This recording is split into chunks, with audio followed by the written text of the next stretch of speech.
বিহানকে খুঁজে না পেয়ে অসুস্থ হয়ে পড়লো ঋতুজা। হ্যাঁ বন্ধুরা, এমনটাই দেখা যাবে। বিস্তারিত জানতে ভিডিওটিতে লাইক দিয়ে চ্যানেলটি সাবস্ক্রাইব করে শুরু থেকে শেষ অবধি দেখতে থাকো।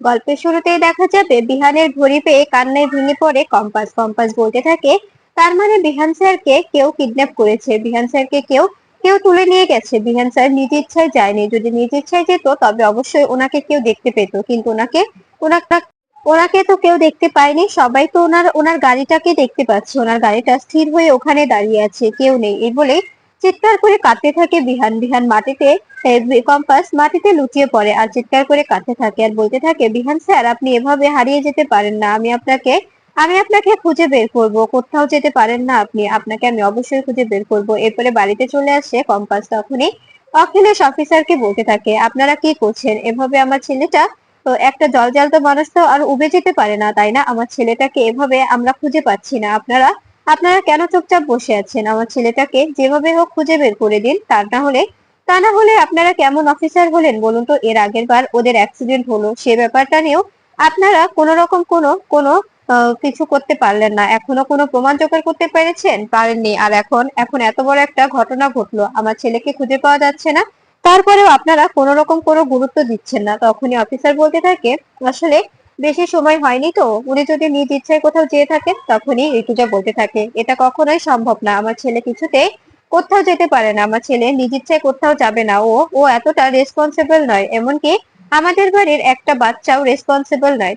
তখনই মাহি বলতে থাকে, একদম ঠিক বলেছে যে মা, কারণ কারণ ছোটদা ভাই এটা করতে পারে না। ছোটদা ভাই যদি এমনটাই করতো, যখন কম্পাসকে বিয়ে করে এনেছিল তখনও অনেক আপসেট ছিল, তখনই তখনই ও ও বাড়ি ছেড়ে চলে যেতে পারতো, কিন্তু তখন যায়নি। আর এখন তো সবকিছু ঠিকঠাক হয়ে গেছে, এখনো চলে যাবে? এটা এটা কিছুতেই আমরা মেনে নিতে পারছি না। আপনারা আপনারা প্লিজ তদন্ত করুন, আমাদের আমাদের বাড়ির ছেলেকে আমাদের বাড়িতে ফিরিয়ে দিন।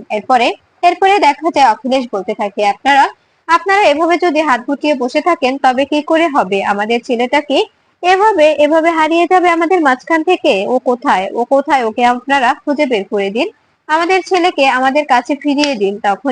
তখনই দেখা যায় অফিসার বলতে থাকে, হ্যাঁ আমরা চেষ্টা করছি। এরপরে দেখা যায় মোহিনী মনে মনে বলতে থাকে, আমার মনে হচ্ছে যে সবকিছুর পেছনে মুক্তি আছে, কারণ আমি তো এসব কিছুর ব্যাপারে জানি না, আর মুক্তি ছাড়া ওদের আর শত্রু কে হতে পারে? এরপরে দেখা যায় কম্পাস কম্পাস বিহানের কথা ভাবতে থাকে।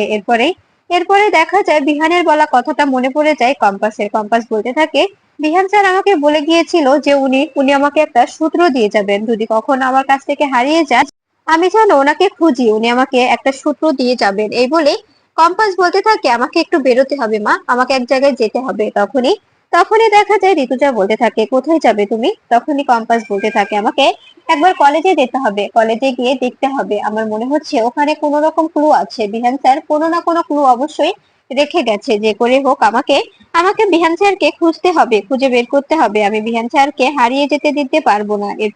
এরপরে দেখা যায় কম্পাসের কথা শুনে তখনই ঋতুজা বলতে থাকে, ঠিক আছে, আমরা তোমার জন্য অপেক্ষা করব। যাও কম্পাস, তুমি আমার ছেলেকে ফিরিয়ে নিয়ে এসো, আমি জানি তুমি পারবে আমার ছেলেকে ফিরিয়ে আনতে। তখনই অখিলেশ বলতে থাকে, কম্পাস তুমি কিন্তু নিজের কোনো বিপদ এনো না, বুঝতেই তো পারছো আমাদের আমাদের পরিবারে একের পর এক বিপদ এসেই চলেছে। এখন যদি তুমি আবার কোনো নতুন করে বিপদে পড়ো তবে আমরা কি করে সবটা সামলাবো বলো? তাই নিজের দিকটা বজায় রেখে তারপরে কোন রকম কোনো পদক্ষেপ নিও। তখনই কম্পাস বলতে থাকে, ঠিক আছে আপনারা চিন্তা করবেন না, আমি আমি নিজের দিকটাও দেখবো আর বিহান স্যারকেও খুঁজে বের করবো। এরপরে দেখা যায় তখন ঋতুজা বলতে থাকে, তোমরা কেউ যাও প্লিজ, মেয়েটাকে একা একা যেতে দিও না। এরপরে রুদ্র, মাহি ও রশ্মিকা সবাই মিলে চলে যায় কম্পাসের সঙ্গে। এরপরে দেখা যায় ঋতুজা বসে বসে চিৎকার করে কাঁদতে থাকে আর বলতে থাকে, আমার ছেলেটাকে আমি হারাতে চাই না, আমার ছেলেটাকে আমি আমি ফিরে পেতে চাই। এরপরে দেখা যায় কম্পাস যেখানটাতে বিহানের ঘড়ি পাওয়া গিয়েছিল সেখানটার সামনেতেই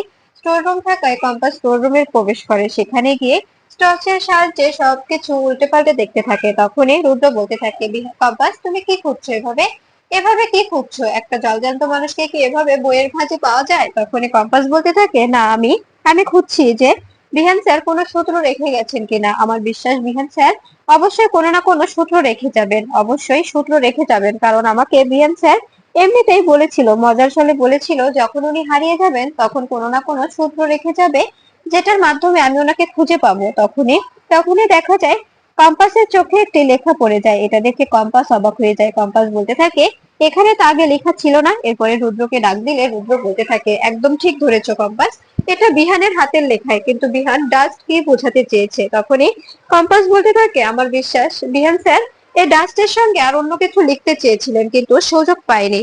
আমার আমার এটা জানতে হবে। আর তোমরা তোমরা নিজেরা রিয়েলাইজ করো যে ডাস্টের সঙ্গে কি হতে পারে, ডাস্টের সঙ্গে অন্য শব্দটা কি হতে পারে, তোমরা একটু ভাবো, আমিও ভাবছি। এই বলে কম্পাস ভাবতে থাকে। এরপরে দেখা যায় তখন কম্পাসের মনে পড়ে যে ঠিক তখনই যখন তারা বিহানকে খুঁজছিল, তখন দুটো লোক একটি ডাস্টবিন নিয়ে যাচ্ছিল। তখনই কম্পাস বলে ওঠে, আচ্ছা বিহান স্যার কোনোভাবে ডাস্টবিন বোঝাতে চায়নি তো। এ কথা শুনে সবাই চমকে যায়, বলতে থাকে, একদম ঠিক বলেছো, আমারও মনে হচ্ছে যে উনি ডাস্টবিনই বোঝাতে চেয়েছে। এদিকে দেখা যায় মোনালিসা পড়ার টেবিলে পড়ছে আর বলছে, আমার তো ভালো লাগছে না, কখন সকাল হবে, কাল সকালে কম্পাসকে সবার সামনে এক্সপোজ করব, সবার সামনে কম্পাসকে আমি ছোট করব, সবাই দেখবে যে কম্পাস কম্পাস কোশ্চেন পেপার চুরি করেছে। ও কখনো ব্রিলিয়েন্ট ছিল না, ও সবসময় সবসময় প্রশ্নপত্র চুরি করে সেগুলো থেকে পড়াশোনা করে নিজেকে এতটা ধন্য মনে করেছে। এরপরে দেখা যায় মোনালিসার ফোনে একটা এসএমএস এলে সেখানে দেখা যায় লেখা থাকে যে পরীক্ষার ডেটটা পিছিয়ে দেওয়া হয়েছে। এটা দেখে অবাক হয়ে যায় মোনালিসা। এরপরে এরপরে অভিজ্ঞান দত্ত বলতে থাকে, আমি তোমাকে সেটাই বলতে আসছিলাম মোনা, আসলে আসলে তোমাদের পরীক্ষার ডেটটাও পিছানো হয়েছে, তার কারণ বিহানকে খুঁজে পাওয়া যাচ্ছে না। বিহান কলেজে গিয়েছিল, কলেজ থেকে বিহানকে আর খুঁজে পাওয়া যাচ্ছে না। এ কথা শুনে অবাক হয়ে যায় মোনালিসা। মোনালিসা বলতে থাকে, এটা সম্ভব নয়, এটা কি করে সম্ভব, বিহান কোথায় যেতে পারে। এদিকে দেখা যায় কম্পাস সিসিটিভি ফুটেজ চেক করতে থাকে, কিন্তু পুরো পুরো কলেজে কোথাও বিহানের কোনো ছায়াও দেখা যায় না। তখনই কম্পাস বলতে থাকে, এটা কি করে সম্ভব, কিন্তু প্রফেসর ম্যাম তো বলেছে যে বিহানকে নিজের রুমে দেখেছিল, বিহান নিজের রুমে ঢুকেছিল, ওখানে প্রফেসর ম্যামের সঙ্গে কথাও বলেছে, কিন্তু কিন্তু বিহানকে তো কোনোভাবেই কোনো জায়গা দেখা যাচ্ছে না। কলেজের ধারে কাছেও বিহানের কোনো ছায়া নেই। তখনই অফিসার বলতে থাকে, এমনটা হতে পারে যখন কোনো কেউ যদি ইচ্ছাকৃতভাবে ফুটেজটা ডিসচার্জ করে দেয়, তবে এমনটা হতে পারে। ফুটেজটা চেঞ্জ করে অন্য একটা সাদা ফুটেজ রেখে দেওয়া হয়েছে। তখনই এ কথা শুনে অবাক হয়ে যায় সবাই। তখনই মাহি বলতে থাকে, কতটা কতটা প্ল্যান করে কাজটা করলে তো এরকম একটা কাজ করা যায়, এটা কি ভাবতে পারছেন আপনি। তার মানে আগে থেকে পরিকল্পনা করা ছিল শ্রদ্ধা ভাইকে এভাবে সরিয়ে নেওয়ার। এরপরে এরপরে দেখা যায় সিকিউরিটি গার্ডকে কম্পাস বলতে থাকে, সত্যি করে বলুন এখানে কে এসেছিল। তখনই সিকিউরিটি গার্ড বলতে থাকে, বিশ্বাস করুন ম্যাডাম, এখানে এখানে আমার আমার জানা মতো কেউ আসেনি। আসলে আসলে আমাদের তো ডিউটি চেঞ্জ হয়, শিফট চেঞ্জ হয়। তখন তখন মিনিমাম 10 মিনিটের মতো এখানটা ফাঁকা থাকে। এই সময় যদি কেউ ঢুকে থাকে, এটা তো আমাদের জানার কথা নয়, তাই না। তখন এ কথা শুনে দেখা যায় কম্পাস বলতে থাকে, তার মানে আপনারা এভাবে এই জায়গাটা খালি রেখে রেসপন্সিবলের মতো চলে যান। তখন তখন দেখা যায় এদিকে এদিকে মোনালিসা কাঁদতে থাকে আর বলতে থাকে, আচ্ছা দাদু, সত্যি করে বলো তো, এসবের পিছনে কোনোভাবে তুমি নেই তো। তুমি যদি এসবের পেছনে থাকো, আমি কিন্তু তোমাকে কোনোদিন ক্ষমা করব না দাদু, এখনো সময় আছে, সত্যিটা বলো, তুমি কোনোভাবে এসবের সঙ্গে জড়িত নয় তো।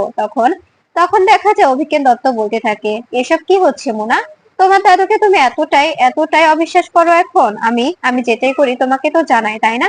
আমি তো জানি যে তুমি বিহানকে ভালোবাসো, তবে আমি কেন কেন বিহানকে তোমার থেকে কেড়ে নিতে চাইবো। তখনই মোনালিসা বলতে থাকে, তুমি এখন অনেক কিছুই আমাকে জানানোর প্রয়োজন বোধ করো না দাদু, অনেক কিছু এখন জানাও না। আর আমি বলছি, যদি সত্যি সত্যি উঠে আসে যে তুমি এসবের সঙ্গে যুক্ত, তবে কিন্তু ভালো হবে না। আমার চাই, আমি বিহানকে কিছুতেই হারাতে পারবো না। বিহানকে আমি ভালোবাসি। এদিকে এদিকে কম্পাস বলতে থাকে, আমি আমি বুঝতে পারছি না, যে করে হোক বিহান স্যারকে খুঁজতে হবে। মানুষটা কোথায়, কিভাবে আছে, কি করছে কেউ জানি না, কেমন কি করছে না করছে। তখনই গার্ড বলতে থাকে, আমার কি ব্যাপারটা বলে দেওয়া দরকার, মোনা ম্যাডাম যে এসেছিলেন এখানে, কিন্তু বললেই বা কি, বড় লোকরা সবাই আমি দুধে মিশে যাবে, আমি মাঝখান থেকে চাকরিটা হারিয়ে ফেলবো, থাক, কিছু বলার প্রয়োজন নেই। এদিকে দেখা যায় অভিজ্ঞান দত্ত বলতে থাকে, তুমি তুমি ভেবো না মোনালিসা, আমরা অবশ্যই বিহানকে খুঁজে বের করব। আর বিহানকে তুমিই পাবে, কম্পাসকে আমরা বিহানের জীবন থেকে দূর দূর করে তাড়িয়ে দেব। তখনই মোনালিসা বলতে থাকে, আমি আমি কম্পাসকে ছাড়বো না, আর বিহানকে আমি অবশ্যই চাই, যে করে হোক বিহানকে আমি চাই, আমার আমার বিহানকে লাগবে, আমি বিহানকে ছাড়া বাঁচতে পারবো না দাদু, কোনোভাবে বাঁচতে পারবো না, বিহানকে আমার চাই মানে চাই। তখনই অভিজ্ঞান দত্ত বলতে থাকে, তুমি পাবে বিহানকে, তুমিই পাবে, চিন্তা করো না, বিহান শুধু তোমার হয়েই থাকবে। বিহান বিহান তোমার কাছে আছে, বাধ্য হবে, দেখবে ও তোমাকে ছাড়া কিচ্ছু বুঝবে না, ও সবসময় বলবে মোনালিসা মোনালিসা। তখন মোনালিসা বলতে থাকে আমি তো সেটাই চাই দাদু। এদিকে দেখা যায় কম্পাসকে ফোন করে মোহিনী। তখনই কম্পাস বলতে থাকে কি হয়েছে। তখনই মোহিনী বলতে থাকে কম্পাস তুমি একটু তাড়াতাড়ি বাড়ি ফিরে এসো। জেম্মা জেম্মা কেমন যেন করছে। আসলে আসলে অরিনের মায়েরও তো শরীরটা ভালো নয়, আমি একা একা সামলাতে পারছি না, তুমি প্লিজ চলে এসো। তখনই কম্পাস বলতে থাকে মায়ের শরীর খারাপ করলো কি করে। তখনই মোহিনী বলতে থাকে বিহানের কথা ভেবে বিহানের কথা ভেবে শরীরটা খারাপ করেছে ওনার, প্লিজ তোমরা তাড়াতাড়ি ফিরে এসো, ওনাকে আমি একা সামলাতে পারছি না, উনি উনি প্রচন্ড অস্থির হয়ে উঠেছেন, প্লিজ চলে এসো।